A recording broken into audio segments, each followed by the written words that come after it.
everyone! Tara, samahan nyo kami mag-rides today. Pero bago yan, mag-almusal muna tayo.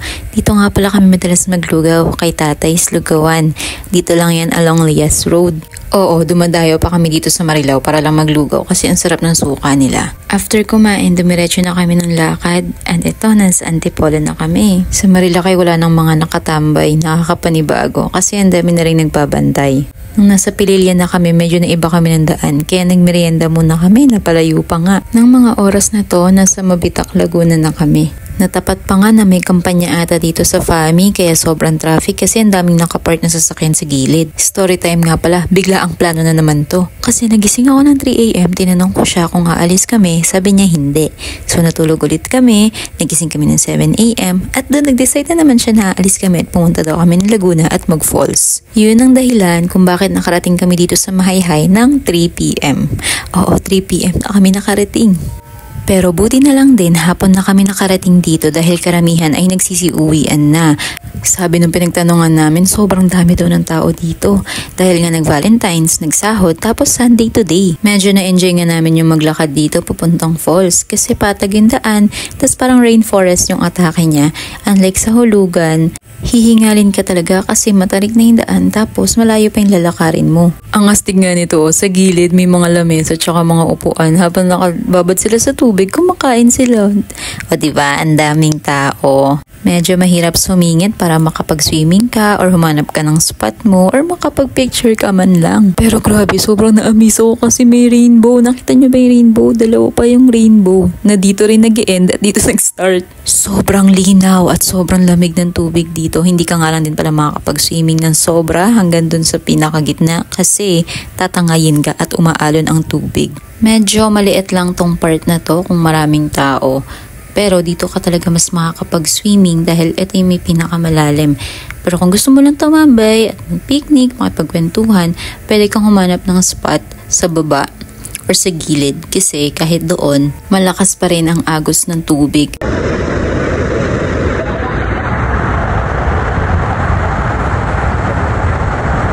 Ito nga pala yung sinasabi ko na makakahanap din kayo ng spot. I think perfecto sa barkada kasi tignan nyo naman, kumpul-kumpul sila at may pwesto talaga sila at nasa tubig pa rin sila.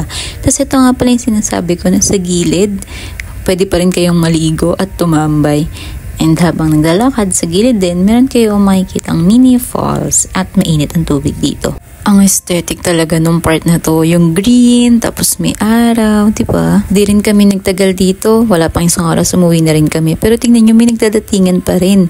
4 PM nung umalis kami, 5 PM magsasara na yung gate. Marami nga rin palang CR dito na pwede kayong pagbanlawan at pagpalitan. Palabas na nga pala kami ng barangay Taytay nito, tapos ito yung naabutan namin.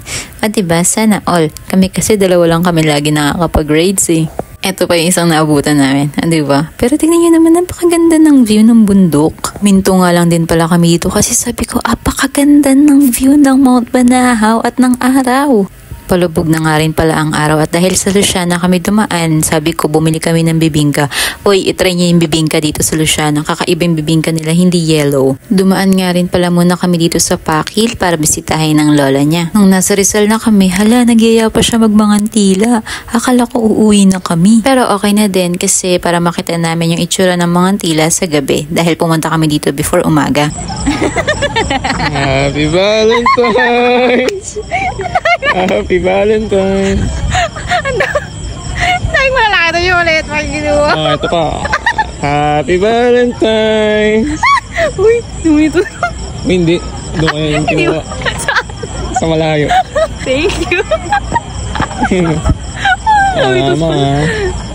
Natatawa talaga ako noon kasi 'di ba namitas siya ng bulaklak. Tapos yung pinitas niya pa, yung maliit at hindi pa yung nakabuka, which ang dami-daming nakabuka doon. Inikot nga lang pala namin to at umuwi na rin kami. Kung balak niyo rin bisitahin ang Rizal o ang Laguna, ay suggest weekdays kayo magpunta para wala masyadong tao. Yun lamang muna for today. Salamat sa pagsama!